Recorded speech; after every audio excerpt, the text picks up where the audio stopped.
The Columbia Network takes pleasure in bringing you Suspense.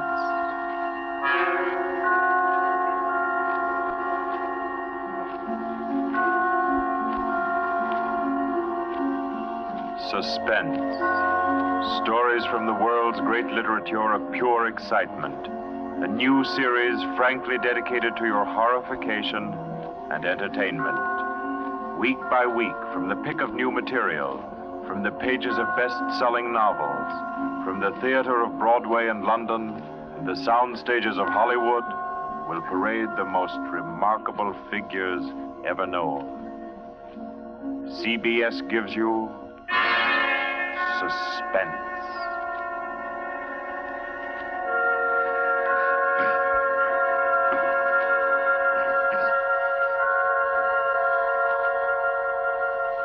Tonight's presentation is one of the finest of the contemporary stories of mystery and terror. John Dickson Carr's famous novel, The Burning Court.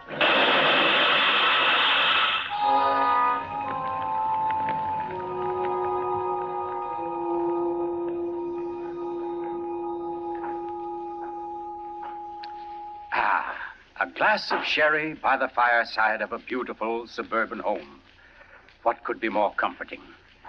You're an admirable host, Mr. Depard, and it's really a shame our first meeting is under such a cloud. It's also a shame I have so little time to tell you which one of your guests here murdered your uncle last week.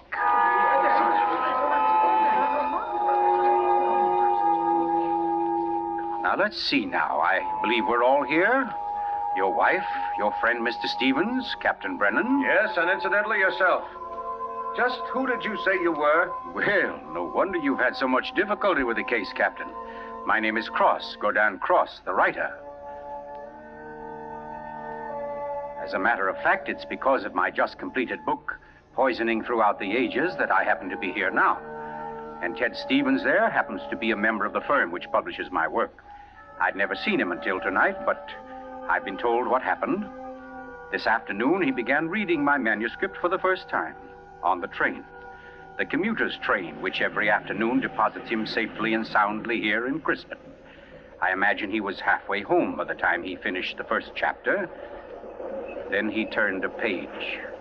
Attached to the following leaf was a picture.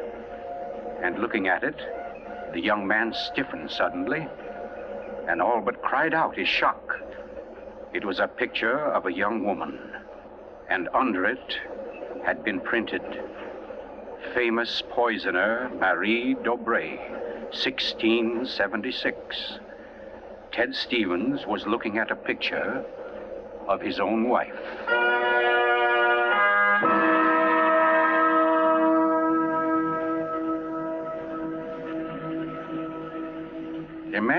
Imagine his 25-year-old wife in 17th century costume.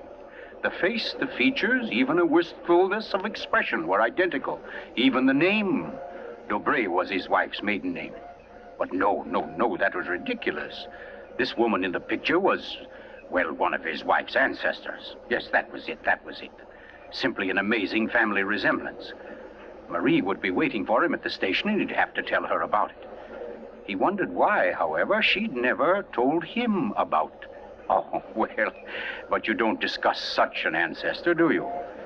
Ted Stevens glanced down at the chapter to which the picture had been attached. It was entitled, The Affair of the Non-Dead Woman.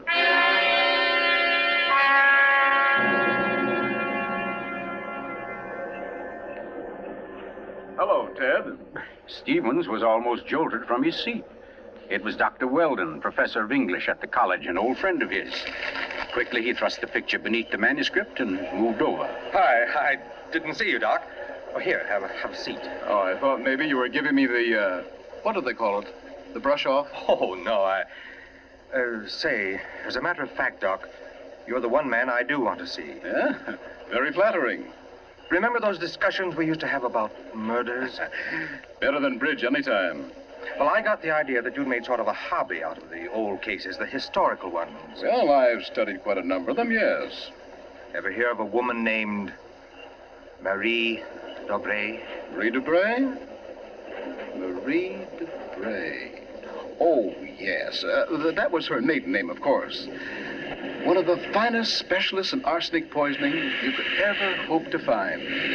Oh, we're almost at our station, Ted. Let's get to the door. Yes, a real charmer Marie was. Must have disposed of 100 husbands, lovers, suitors, and just plain friends before she was caught. What happened to her, Doc? She was beheaded and burned. Crispin!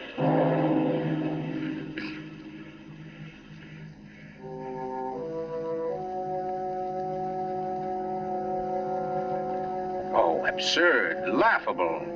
Ted Stevens kept saying this to himself, and yet what he knew was a foolish dread followed him straight through the small suburban station and clung to him as he reached the street. And there in the roadster was Marie, leaning toward him a little to hold the door open and smiling at him. Oh, Ted, what on earth are you staring at? That street light shining on your hair. I like that. Oh, you're tight. Come on, get in the car.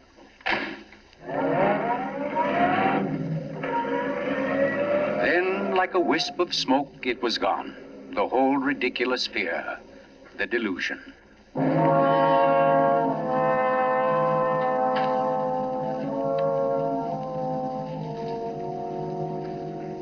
When at home, Marie brought the cocktails into the living room.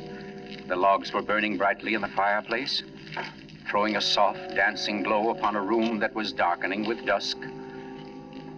To you, Marie. And to you, dear. As Stevens placed his glass down, he noticed the manuscript of my book. It was there on the table, right where he'd placed it when he first came in. Deliberately, he turned from it, and then turned back. The manuscript had been moved. Only an inch or so, but it had been moved. Keeping his back to his wife, he thumbed through that early chapter and discovered, just as he knew he would, that the photograph was gone. For a long moment, he thought of what to do. Then slowly, he turned around. This book by Cross I brought home. Yes? There was a story of a poisoner in it. Rather funny. Her name happens to be the same as yours. Oh, your maiden name, that is. Oh, that is odd, isn't it? Darling, was she a relative of yours? Why, Ted, you're serious. In a way, yes. Oh, I don't mean it's really important. It's just that, well, when you run across a person who's a dead ringer for your own wife and who lived 300 years ago and was a top-flight poisoner, well, you like to hear about it, that's all. What on earth are you talking about? Darling, be honest with me. Didn't you look at this manuscript when I was out of the room? No. You didn't take out a picture of a poisoner named Marie Debray? I most certainly did not. Oh, Ted, what is this all about? What are you getting at? Oh, just this. Somebody took that picture out of that manuscript since I've been home. Now, who's that? Well, I'll take a look. Wait, I don't feel like... Why, it's Mark Depart. Mark? Ted, wait a second. Yes? Ted, whatever it is he wants, promise you won't do it. Promise I won't do I it? mean, promise you won't get yourself involved. Please, Ted, don't go out tonight. Say, what in the world is... Well, anyway, we can't let him stay outside. Mark, how are you? Come on in. Thanks, Ted. Just thinking about giving you a call later. Oh, let me have your hat. Oh, thanks.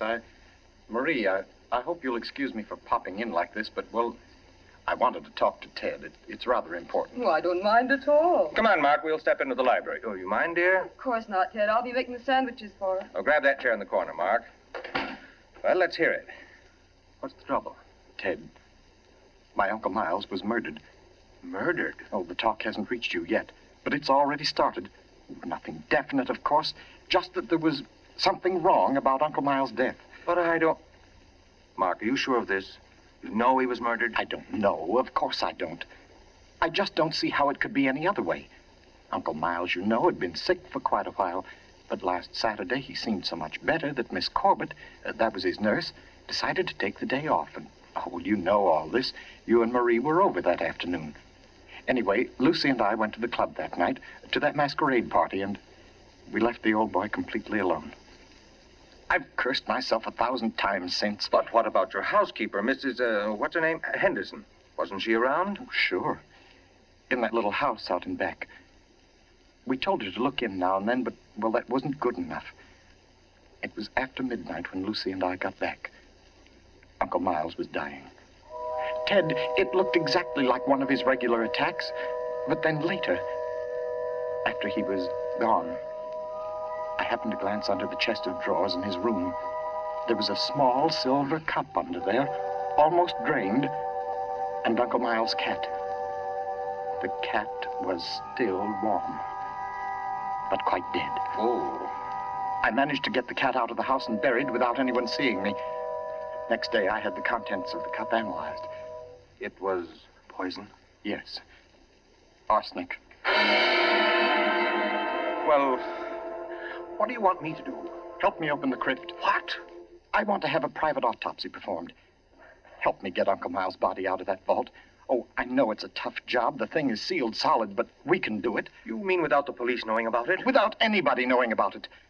Mrs. Henderson's visiting her sister, and I managed to send Lucy over to the club. You must be crazy. You're playing with dynamite, Mark. This is something you've got to tell the police now. I can't take that chance. But they'll have to know sometime. You're only I've delaying... got to know first, I tell you. You don't understand, Ted. There was somebody in Uncle Miles' room that night, handing him something in a silver cup. Mrs. Henderson was on the porch by the window. She saw her. She saw her? Ted. She thinks it was my wife. Oh, Lucy. It doesn't mean anything to Mrs. Henderson yet, because she doesn't suspect anything, but, well, Ted, you've got to see why I've got to be sure, why I've got to know how Uncle Miles died. Because it wasn't Lucy, Ted. I know it wasn't. Of course not, Mark. She had an alibi. Well, she was with you at the club, wasn't she? Yes. Except for half an hour. I see. You'll help me, won't you, Ted? When do we start? As soon as you can make it. Okay. Come on now. I'll get your hat. You trot on ahead, and I'll come over as soon as I can see Marie. You're not going to tell her about this. Of course not. I'll think of something. Don't you worry about it. No, thanks, Ted. Thanks a lot. Marie? I'm coming. Darling, Mark asked me to, I know, Ted. Here. You better take these sandwiches with you. You'll be hungry. But you knew I was going out? Yes, I knew. You listened to us? I couldn't help it, Ted. I had an idea what Mark's visit was about. The talk about his uncle's death. There's a lot of gossip about it in the village. That's why I tried to tell you. Why I didn't want you to get mixed up in it. But it's too late now, isn't it? I mean, you're going. I can tell by the way you look. Ted, wait a second. There's just one thing I want to tell you before you leave. And that is that no matter what happens, no matter what you find or think or believe, I love you. You'll remember that, won't you? I'll remember you said so, Marie.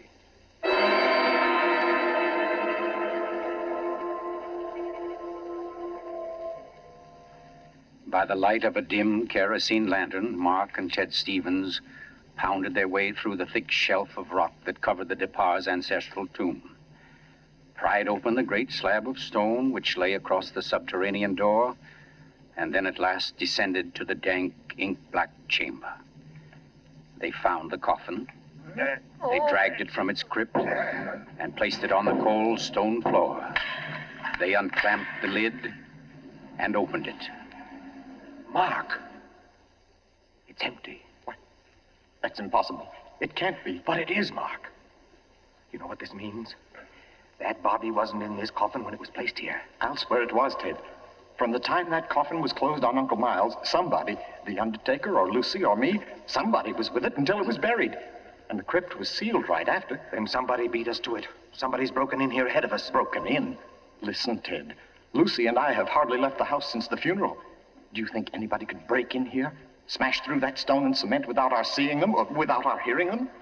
Well... What? Well, you might as well come on out then. What? Who was that? Me, Mr. Depard, up here. My name's Captain Brennan. I'm from the office of the Commissioner of Police. From the... Like to talk to you if you don't mind, Mr. Depard. Here, follow my flashlight up. But I don't understand. How did you... How did you know about this? By listening, mainly. You mind if we go up to your house, Mr. Despard? Why, no. Not at all. Oh, thank you. Oh, Freddie. Look here, Captain. Freddie, this is Mr. Despard, Lieutenant Gray. Glad to know you, Mr. Despard. And Mr. Ted Stevens, isn't it? Well, how did you know my name? Very simple. I got the names of everybody who was here at the Despards the day the old man died. You and your wife were included. Oh, here we are. But I don't... Captain, who gave you those names? Why, your housekeeper, of course. Mrs. Henderson? You didn't think Mrs. Henderson saw the dead cat, did you, Mr. Despard? But she did.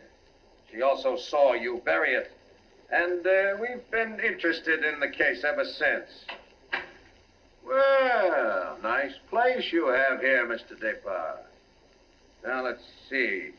According to Mrs. Henderson, your wife was wearing some kind of a masquerade costume that night. What kind of a thing was it? Well, it was... Oh, there, you can see it. It was copied from the dress in that old painting over there. Oh, yes. Funny. Where's the woman's face? It's always been that way, long as I can remember. Somebody must have thrown acid on it or something. Can't blame them much. She was a poisoner. A poisoner? Yes. The story goes that one of my ancestors was responsible for her execution. Marie Dobray, her name was. Oh, yes. I've read about her.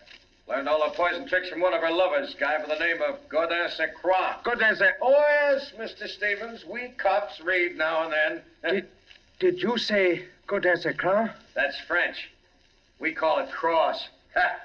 Absolutely no limit to a cop's education, is there? But to get back to your wife, Mr. Despard, she was dressed like the famous Marie. Now, when Mrs. Henderson looked through that window... Just a minute, Captain. Mrs. Henderson can't prove she saw a thing, and you know it. What do you mean? I mean you haven't any right to insinuate that my wife was in that room. Well, who's insinuating? I'm trying to say that Mrs. Henderson, after thinking it over, realizes she was tricked by the costume. The woman she saw in the funny clothes, handing the cup of poison to your uncle, wasn't your wife at all. What? Because your wife is an unusually tall young woman. And the one Mrs. Henderson saw was fully half a head shorter. More on the order, let's say, of Mr. Stevens' wife. My wife? Captain, this is absolutely ridiculous. Well, I don't know. Why, what's the matter, Mr. Stevens? You're trembling like a leaf. Tell me now, just for fun, where was Mrs. Stevens that night? She was home with me. The whole evening? Certainly. She retired early? Yes, we both did. You, I suppose, were sound asleep by midnight. Yes, I was. Then how do you know where your wife was? Well, Look here, Stevens. She had to have a costume that would match Mrs. Despard's. How did she manage that? Where did she get it? Well, she never had one. She never had a dress like that. And what about her motive? Why did she poison him? I don't know. Not for money, certainly. Then what was it? Hate? Did she hate Miles Despard? Yes, she did. No. Oh, I don't know. I don't know, I tell you. Brown, Yes, Freddie. I phoned and got hold of Mrs. Despard and the nurse, all right. That Mrs. Stevens, I couldn't reach her. Her phone won't answer. Okay, have her picked up. I'm going home. Stevens, come back here. I'm going to get my wife. Want me to stop him, Brennan? No, go.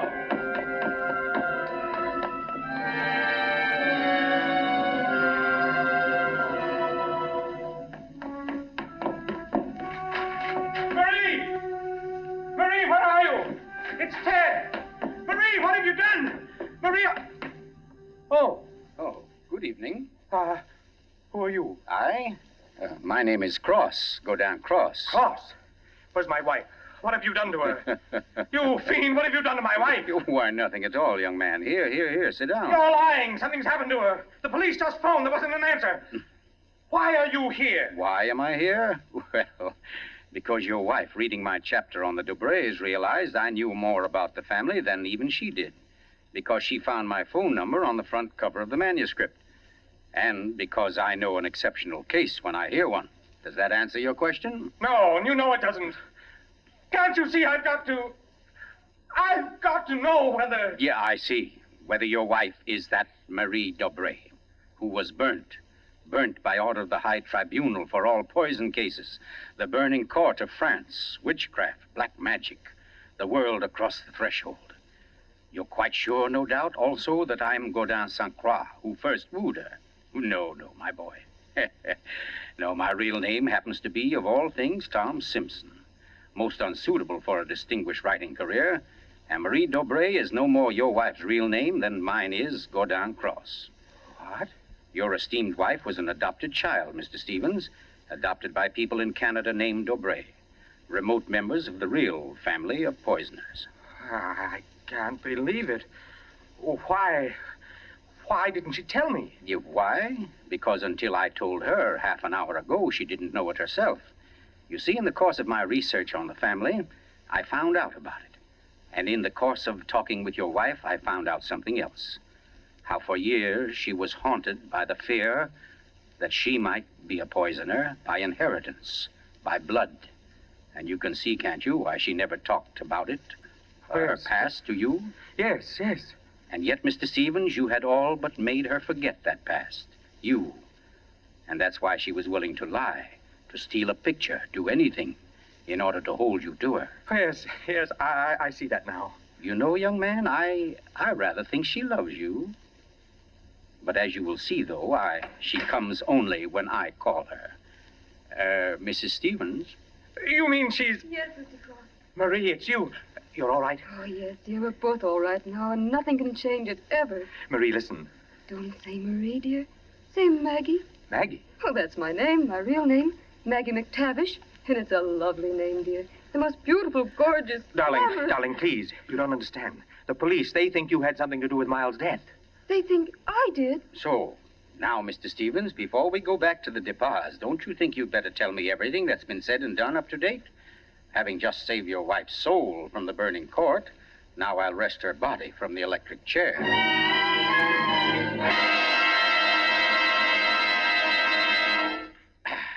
Yes, Mr. Depas, truly excellent sherry.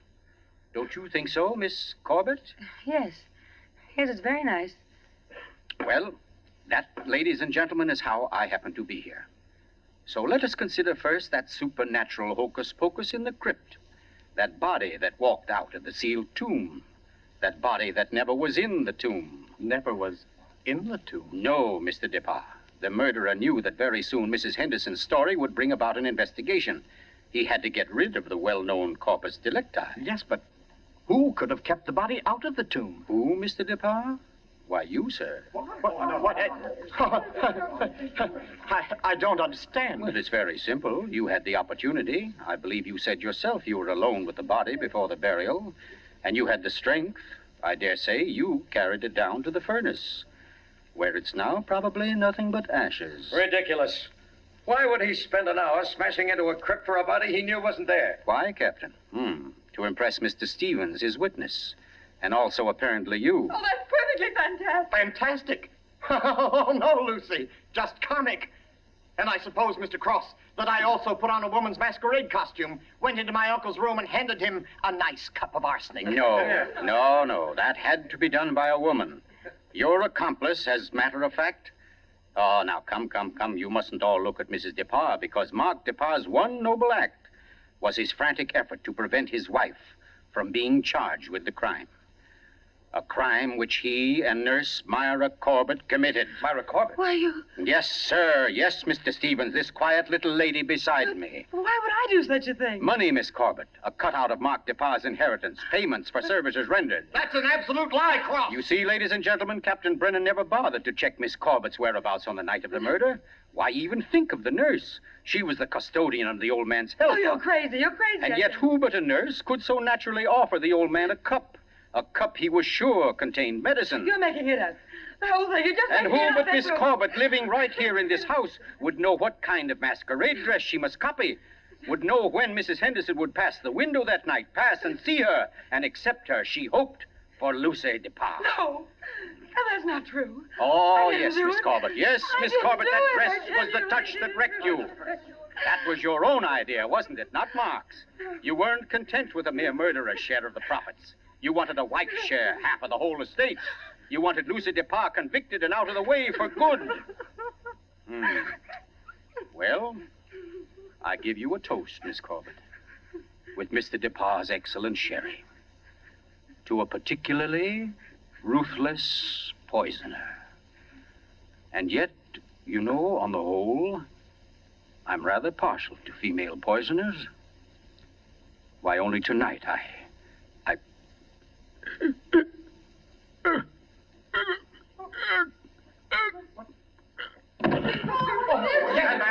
let me get to him. Mr. Cook, what's the matter, Brennan? This man's dead. Dead? And from cyanide, if I know anything. Cyanide from that glass of sherry. Cyanide that a nurse could get quite easily. That glass was right beside you, Miss Corbett, and nobody else was near it. Too bad he didn't drink it as soon as you hoped. A second ago, we had nobody to use against you. But we have now, Miss Corbett. We have now. And I arrest you for the murder of Gordon Cross.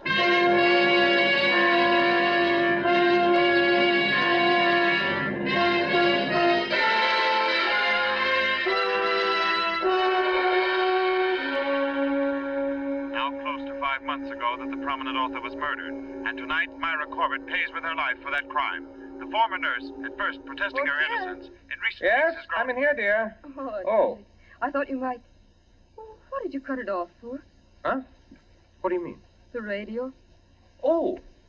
Oh, yeah, well, I thought you wanted to talk. Oh, Ted, don't you think I know you better than that?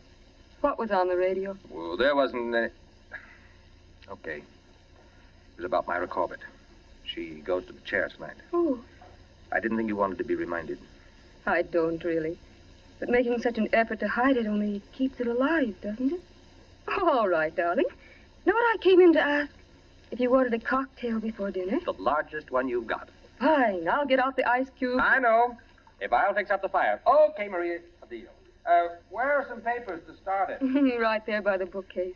And the name's not Marie. It's Maggie. Because, darling, Marie's dead and gone forever.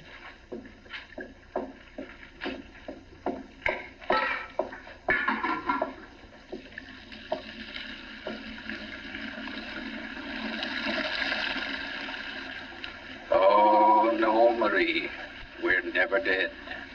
Neither of us. It was your hand that touched that glass. I know that now. And I could return the favor. But instead, I shall ask that you dispatch your husband. This one, like all the others.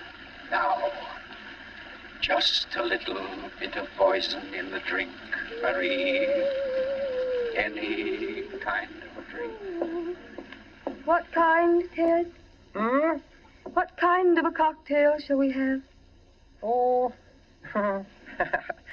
any kind, darling. Any kind at all.